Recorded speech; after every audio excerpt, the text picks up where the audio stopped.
So to start, how did we get to this point? Yeah, Kohberger, let's see, how long has it been now? It's 2022, I believe is what it was, right? Yeah, so obviously he enters a not guilty plea. Famously he asked to continue his preliminary hearing. Finally, they hold him to it and end up switching jurisdictions. They move from up north down to south in front of Judge Hippler. He's the administrative judge, the head judge here in Ada County, and everyone knows he's kind of tough. And it's been some interesting legal battles all along the way. The defense trying to admirably, poke holes in anything they possibly could. All the while, they've been kind of playing their cards face up, saying, "Hey, take the death penalty off the table, and we'll talk." And 2 months before trial, sure enough, prosecution decided to go for it. What would lead the prosecution to propose a plea deal, especially this close to the trial deadline? Yeah, there's plenty of motivations.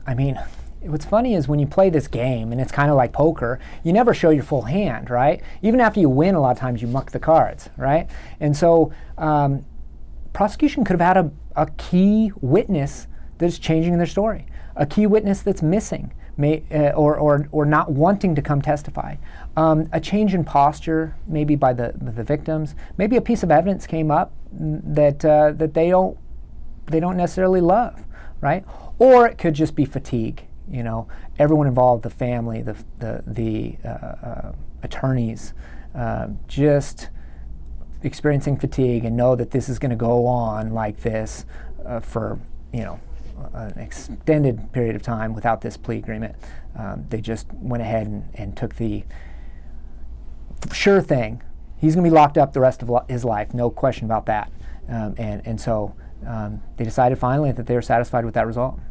You mentioned the family, so we saw after this news was breaking, we saw the Gonsalves family post on Facebook saying that they were furious about this decision. How involved are the families typically when it comes to reaching a plea deal, especially in a murder trial? Yeah, so our victim rights statute basically requires the prosecution to involve the families. Anytime you relay an offer, you got to first notify the offer, notify the victims of the offer or families of the victim.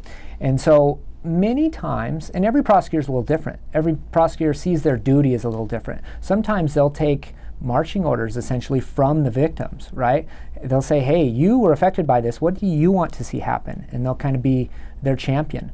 But sometimes prosecutors, if you have a victim or victim's family that's unreasonable, they're required to notify them, but they don't have to listen to their wants. You don't have to follow their decisions. You can, as a prosecutor, make your own decisions as long as you adequately inform them of what you're doing. What would lead Kohberger to agree to this plea? He's pleading guilty and sentencing to life when he keeps trying to, obviously, the defense is trying to defend him. Yeah. What would ultimately lead him to make the decision to plead guilty? Yeah. In every criminal case, I always tell my clients, I'm going to fight vigorously to try to get you the best possible outcome here, defend you at trial, and then I'm also going to, whether you like it or not, I'm going to get you the best possible plea deal. And it's your decision, it's always the client's decision, whether or not to decide I take the plea deal or I go to trial, weighing the risks and rewards. Obviously, I'm sure there's been many conversations between the defense attorney and Kohberger saying, "Hey, this is all the evidence they had. Here's the risk that we'll lose at trial." And so Kohberger made that decision, I'm sure, but I'm also sure it was at the advice of his counsel. This was a federal investigation. This wasn't just only local law enforcement. There is terabytes and terabytes of evidence involved in this case. It was thorough, and so the risk was high if you went to trial. Everyone can see the tea leaves on that. Is this something that would be in discussion like the whole time, or is this something that you think maybe came up recently, this development of a possible deal? It's my understanding that, and I'm watching it just like all the other viewers. I get a little bit of inside information from talking to other attorneys, but it's my understanding that Kohberger was asking for a plea offer that took off the death penalty very early on in this case. So I think this is a new development from the side of the prosecution. If I'm understanding, and obviously I don't have any firsthand knowledge, but if I'm understanding how this played out, this is a compromise by the state at the last hour here. Is this something that the judge ultimately needs to sign off on? Like, what are the next steps now that this plea deal has come out? It sounds like there's going to be a trial coming up, or a hearing coming up on Wednesday. Yeah. What are the next steps when it comes to that? My understanding is that he'll enter a plea on Wednesday. I'm not certain of that, but that's what I've heard, right? And so how that works is he has to fill out this 13-page packet called the guilty plea advisory. It goes through all of his rights and all the rights that he's waiving by entering this plea. It makes sure that he understands the plea and its consequences. It makes sure he understands the plea deal and its consequences. And it very thoroughly goes through what exactly he's admitting and he's going to have to admit to during that hearing. He goes through that 13-page document, and then he signs it. And then at the hearing, the judge basically goes over all those questions again. We'll ask him, once he's satisfied that Kohberger understands what he's getting himself into here, the judge will ask him, how do you plead? He'll say guilty. And then judges can do it one of two ways, which is interesting. And I'm trying to think last time I was in front of Judge Hippler on a entry of plea, and I don't remember. But the judges can say, is it true, Mr. Kohberger, that on such and such a day you committed murder by killing blank, right? That's one way the judge, and then he can say yes. Many judges, and this it seems like some of the older judges especially, and so I don't know if Hippler does this, but will say, what is it that you did that makes you guilty of this offense? And so, man, I wish I could remember off the top of my head here which type of judge Hippler is, but I'm thinking he is that. And so Kohberger will have to say, I murdered blank. And then the judge will say, where did this happen? This happened in, Moscow, Idaho. Okay. Then the judge will be satisfied, but he has to take that for every single count. And so Kohberger will have to stand up and he'll have to say those words on Wednesday, as I understand it. And then most often what happens, you set the sentencing hearing for a separate day. It's possible to go forward with entry plea and sentencing if you don't have a pre-sentence investigation, okay? And in this case, it'd be frivolous, and I think that sentencing should be possibly quick in this case compared to other cases, because there's no need for probation and parole to weigh in to see how whether or not he should be granted probation or parole, because that's not on the table ever in this case.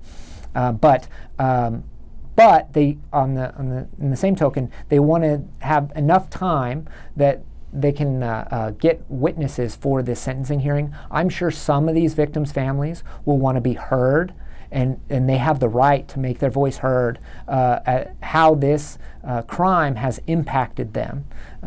They're not able to say or testify as to whether they agree with the plea deal or they like it or dislike it, but they can testify as to how this crime has affected them. And that's what happens at the sentencing hearing, and that's why it has to be set out. I've been hearing rumors that that's probably going to happen at the end of July. That's quick, but it's only enough time to allow those victims' families to the ability to testify if they want to.